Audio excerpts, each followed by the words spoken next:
All right, Aquarius, what's going on for you for November? Peace. I love this card, the gorilla. Peace. This is peace with yourself, peace with the decisions you've made. Whew. I just felt an overwhelming sense of peace saying that. And we're just beginning your read. So I'm hoping that says something. This is, may peace be with you.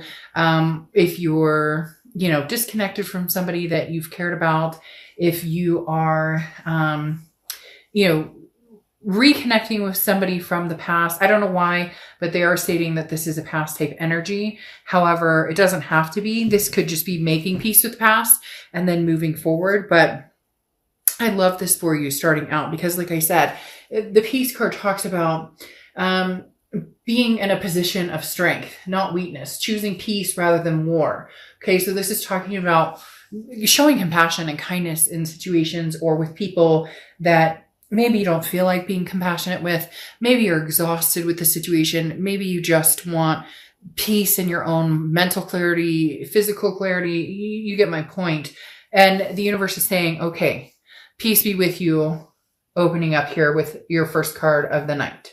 All right. The next card you have is your current position coming into the read, and you have the Five of Wands. This is why you need peace. The Five of Wands is chaos, priorities. It's competition. So there may be different people who want your attention. Now, it's almost feeling as though there's different people who want your attention in which decision you're going to make. So let's say you're dealing with an ex, there's competition. Like maybe your parents are like, oh, this person's not good for you. Or your friends are like, well, don't you remember what he or she did? And yet at the same time, you still have a very strong connection with this person. You love this person. You care about them. It's not anybody else's business, is it? And you know what? I've tried to make it very clear lately, and recently in a private read I did, and the person was like, thanks for saying that, because I'm getting tired of people going, don't take that loser back, or you can't take this person back. Yeah, I mean, I've had reads where I've been like, they might be a little narcissistic. You might want to watch it. But us loving people, we should never feel ashamed or guilt ourselves after giving somebody another chance or a third chance or a fifth chance or a 10th chance, because we love who we love and there's no shame in it. It's lessons. And right now, Aquarius, it feels as though you're trying to figure out those lessons. You're trying to battle through the chaos because maybe you're battling your heart in your head. Maybe your heart is like, I love this person deeply, but your head is saying, but we just can't connect. We just can't make this happen. We're toxic for each other. Whatever the case may be, you're kind of having a moment of uproar, but the peace is coming, Aquarius. The peace is coming. The next card you have is how you're feeling coming into the month. And you're the Hierophant card, which is Taurus card. So you could be dealing with the Taurus, but the biggest thing about the Hierophant is this is embracing, becoming a better person. This is self-improvement. This is, learning lessons and then guiding yourself and being committed to self-improvement and, furthering your understanding on situations that haven't done you well, and then what you want to improve, self-improve, how you want to improve your communication with other people, and vice versa. Maybe this is somebody who, you're still connecting with, or you still care about, or, you haven't quite cut the connection, or they haven't, but maybe you're not communicating at all. The Hierophant is talking about letting the universe kind of take the wheel, but also where can I improve, or where do I see places that maybe, did I let this person stay on for too long? Did I allow this energy to stay along? Did they overstay their welcome? Or, were there things I could have done differently as well? Or communication or conversations we could have had to avoid certain situations that took place that have led to the situation you're in now. The next card you have is your distant past. So over the past 5-10 years, could be throughout your childhood. You have the Four of Cups. This card has been coming up a ton. So the Four of Cups is a wasted time, taken for granted type energy. So the universe is saying in the past, you felt taken for granted. You felt like you've wasted your time. Well, now's the time. Now is your chance to turn that around and make the change. If you're interested in reconnecting with somebody from the past, don't look at it as I'm wasting my time. Don't look at it as, I'm being taken for granted. There's going to be a particular point where if you do want to reconnect with somebody from the past, that there has to be, and there doesn't have to be anything. I mean, this is entertainment purposes only. You could be like, whatever, but relationships, when people reconcile, and it is possible to successfully reconcile depending on what's happened and how things progress. But the main thing here is don't go into it looking at it as it's already over, or you already know the outcome. Too many people do that. Well, then what's the point of getting back together if you're going to look at it and assume that you can't trust them, or look at it and assume that it's going to be negative no matter what? If that's the case, then move on. Then be like, you know what? I'm done with this. Aquarius, be like, I would never talk to this person again because I've been taken advantage of. I wasted my time. But I don't feel like that's the case here. I feel like some of you really are looking for peace, even if it's just closure. The next card you have is your immediate past. Over the past weeks, past month or two, you have the Two of Pentacles, balance, change, priorities. You have been trying to figure things out and trying to balance, keep yourself balanced, figure out, how do I balance these coins? How do I get this to where, I'm not compromising what I want, or what I need, but is there a possibility to do that with somebody from the past, even though we've been like this? Like we can't seem to get on the same page. It's also about changes and priorities. There's a lot of things that maybe you're wanting to change about yourself, or maybe this other person has been putting a lot of work into themselves. There's a very strong emulating energy, Aquarius, this month for you guys, of just kind of taking a breather and releasing this chaos. Now, you may have chaos because, again, there may be competition for your attention. For a few of you, there's this energy that's saying that this past person, you're still connected with them. Maybe you're communicating, maybe you're not communicating, but you still care about them. They still care about you. You guys just aren't together or talking. But you also may have somebody else who wants your attention, which brings out the kind of competition aspect here with the Five of Wands.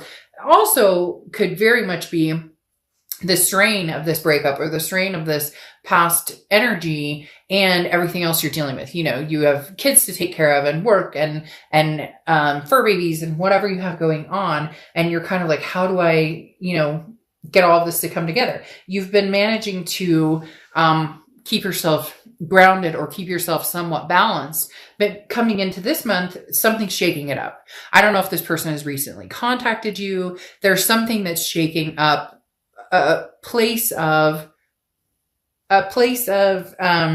like stability that you reached, and now all of a sudden something comes in and you're like, whoa. And it's not necessarily bad whoa, it's just wait a minute, I didn't see this coming, or what am I going to do with this energy? The next card you have is your distant future, so over the next few months. And you have the Fool card, leap of faith, take a chance, whether it's new or old. This is progressing forward. This is saying, I don't know which direction I'm going. I have no idea, but I'm going to take a chance. It's footloose, fancy free. It's a sense of folly. It's going, the Fool is the beginning of the major arcana. So it's the beginning of a cycle, a new cycle, a brand new cycle. That's what I was talking about before with this energy of feeling like you've wasted your time, or you've been taken for granted. If you wear that on your sleeve with this past person, and yet you want to progress forward, that's going to make it much harder to progress forward. Now, some of you may be like, well, shit, Dr. Jeff, this person cheated, or they, I don't know, stole my pillows, or I don't know. But there's a movie where a lady talks about a guy who stole her pillows and got on his Harley and drove away. And it's kind of funny. But my point is, if that's the energy you come into, then the energy is going to be negative surrounding this past relationship. If you can take a leap of faith and start anew and fresh, then you can. And I'm never saying cheating is okay, abuse, any of that. I don't recommend going back to those situations because they're very hard to overcome. But for some of you, it doesn't entail that. For some of you, it entails, somebody wanted to commit, the other person didn't. Somebody wanted to take it a step further, the other person didn't. Arguing, money problems, all of the above. So it doesn't always have to just be something drastic happen and now, there's no turning back. The next card you have is your immediate future. So over the next few weeks, throughout the month of November, and you have the Devil card. Now, the Devil card represents Capricorn. So you could be dealing with a Capricorn, or you could have Capricorn in your chart. This is a toxicity. So for some of you, this is a toxicity from an ex, or this is a toxicity internally. It can be substance abuse. It can be jealousy. It can be, addictions. It can be, even just negativity, feeling that negative mindset, depression, anxiety, feeling like you're losing a sense of control or trying to control a situation.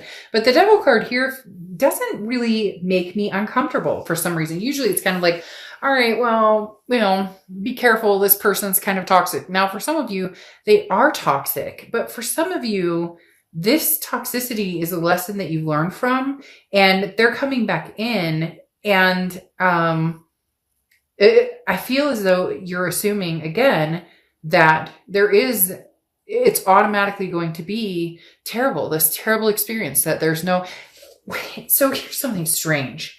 Why are they telling, so be careful with somebody new, because I'm not necessarily saying you and the past are going to reunite or anything like that. In fact, some of you just need to make peace with the past and move on. Okay. Stay straight and fire right. But literally, some of you are kind of like,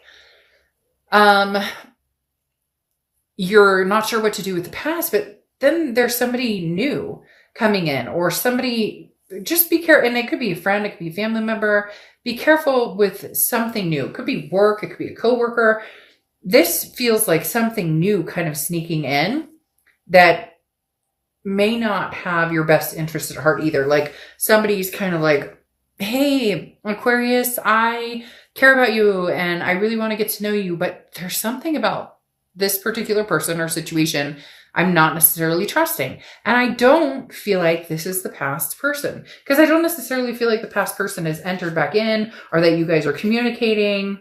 It's very interesting. And then you have the Hanged Man coming out, which is something tangible that's going to happen this month. And the Hanged Man is about don't rush. So there is somebody, be careful, because if you are seeing somebody, or if you're meeting new people, and this is entertainment purposes only. So I'm not saying, run the opposite direction, but this is not the past situation that's an issue. This is a present situation. Now, again, this could be, a lot of people during COVID are, indulging a little more, feeling, the anxiety and depression building up more. So this could also be like self-care, like, hey, I need to kind of get this devil off my back, which is, got to get back in shape, need to get back outdoors. I'm anxious. I'm homeschooling kids. I mean, all the things that we're going through. And this could literally just be talking about, try not to get yourself, too upset about a situation. This is kind of like maybe things building up, because then you have the Hanged Man here, which can represent Pisces. So you could be dealing with Pisces, or have Pisces, energy in your chart. But the Hanged Man is about not rushing into anything, not rushing to a conclusion, not rushing towards something, making sure that you have all the answers and, all your ducks in a row before you take action. This is also talking about somebody who is grown very wise and has decided, like, I've compromised on a lot of things, or I've put myself out there and it wasn't reciprocated. So I'm going to be very careful. So this is you kind of tying things up in essence of saying, I'm not going to make a move unless I feel like this energy isn't anywhere near it. The next card you have is how you're feeling throughout the month, and you have the Eight of Cups. So you're looking for a particular cup. The Eight of Cups is a stagnation. It's something that's not moving quickly at all. It's a dissatisfaction. So for some of you, this is, maybe you tried to move on, and it's not funny, but for some reason I giggle because this devil's kind of like, I'm sneaking in. And for some of you, you have somebody, it could even be like your ex's friend or friends of friends, or somebody who knows your situation is kind of like taking advantage of, like, hey, Aquarius, I know you're single, or hey, Aquarius, that person was terrible for you, so I'm coming in. But you want one cup, whether it's a past person or somebody different. It's definitely not this energy, but you're going to be feeling kind of dissatisfied in how things are moving forward, not through the whole month. This could be beginning, middle, end. It could last for a day. It could last for an hour, but there's going to be some sort of moment where you go, well, that kind of sucks. That's not what I was hoping for. That's not what I was looking for. The next card you have are your hopes and fears, the outcome. And you have your card coming out, the Star card, which represents Aquarius. And, as you know, when you come out in your own read, for me, that's a blessing in disguise. This is you being completely true to yourself. This is saying, organically, I will make decisions based on what's going to be good for me, good for my kids, good for my mental health, my physical well-being, all of the above. So having the Star card come out says, you haven't lost faith. You haven't lost hope. you're inspiring yourself, you're inspiring other people. You're just, it's a cliche saying, I'm shooting for the moon, but if I miss, I'll land among the stars. And Aquarius, you are the star here, regardless of whatever direction you go. The next card you have is your outcome card. I kind of figured this is what was happening, especially when peace came on. I'm going to be the bigger person here, and I'm going to come out and say, I'm sorry. And, I apologize for my actions, and I'm apologizing for if I hurt you, or, for how you feel. And they're being, the thing about this energy is they're being authentic. It's not, especially with you coming out in the read, the Aquarius card coming out, or star card coming out. This is saying that they are saying you are, they are being authentic. This isn't just pulling your leg, because then you have the 9 of Cups, which is bliss, pleasure, fulfillment, taking a leap of faith. Can you take a leap of faith with this person? Can you guys get past any of the darkness, any of the toxicity that's been there before? Your fears of toxicity have overtaken, or your feeling of wasting time or feeling taken for granted have overtaken any peace you can find. The Queen of Pentacles ending this talks about somebody who's very generous, a maternal paternal energy. So maybe you guys have kids together. Maybe you're supposed to have kids together. Maybe you had fur babies together. But the Queen of Pentacles talks about being very wise and being very generous, but reciprocity in the fact that you reciprocate what you get. So if this person comes in and they're like, hey, I miss you, I love you, and I'm going to do my best and I want to try and work this out, then great. You'll reciprocate that energy if you find it to be true and heartfelt and very warming. This person does, though, need to understand that there was a lot of heartbreak that they did with this 3 of Swords, that there was damage done here. And so you need to be able to take your time. And if this person really, truly loves you, then they'll give you the time you need to find that trust with them again, or to find that security with them again. Now, your oracle card closing out is rescue. Help is on the way. Okay. So this is universe saying, hey, here's some assistance for you. If you were hoping for some sort of boost or some sort of like push in the right direction, the universe is saying, I'm pushing you in the right direction. But what's even more interesting is I feel like this is somebody who sincerely wants to pick you up, Aquarius, and just give you the biggest fucking hug you've ever had in your entire life.